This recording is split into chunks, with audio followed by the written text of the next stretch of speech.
बुद्धिमान तोतों का द्वीप नीले समंदर के बीचों बीच धुंध की चादर के पीछे छुपा हुआ एक रहस्यमयी द्वीप था, ऑरेलोरा। यह कोई साधारण द्वीप नहीं था, बल्कि यहाँ रहते थे एक अनोखे और शांतिपूर्ण समुदाय के सदस्य, बुद्धिमान तोते जो पेड़ों, झरनों और इंद्रधनुषी फूलों के बीच खुशी खुशी रहते थे।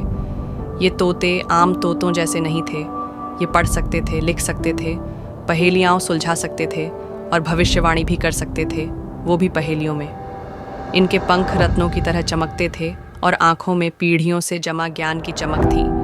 उनके नेता थे सेजविंग, सबसे बूढ़े और सबसे बुद्धिमान। वे चांदी के पत्तों का बना मुकुट पहनते थे और हमेशा द्वीप के बीचों बीच खड़े महान ज्ञान वृक्ष पर बैठे रहते थे। हर शाम सारे तोते उस पेड़ के नीचे इकट्ठा होते और सेजविंग की कहानियाँ और शिक्षाएं सुनते। एक दिन आसमान से एक अजीब चीज़ गिरी, एक नक्शा जो साथ उड़ता हुआ आया था। उस नक्शे पर ऑरेलोरा का स्थान और एक रास्ता दिखाया गया था, जिस पर लिखा था, सत्य का खजाना पाने का मार्ग। तोते हैरान हुए। क्या हमें इस पर चलना चाहिए? चंचल युवा तोता पीको ने पूछा। ये जाल भी हो सकता है, किसी ने चेतावनी दी। लेकिन सेजविंग ने पंख उठाया और बुद्धिमानी से कहा, अगर हमें सत्य चाहिए तो हमें साहसी और समझदार बनना होगा।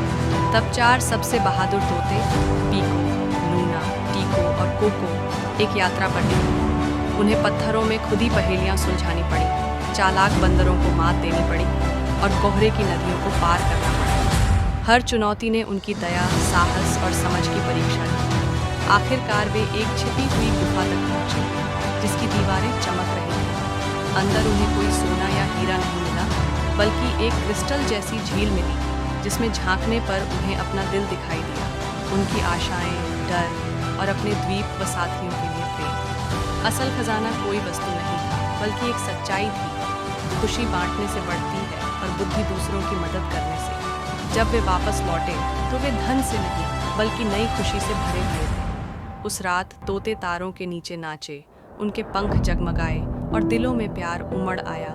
उस दिन के बाद से वे अपने बच्चों को सिर्फ बोलना या उड़ना नहीं सिखाते थे, बल्कि सिखाते थे, दयालु बनो, जिज्ञासु रहो और हमेशा किसी अच्छे सफर के लिए तैयार रहो।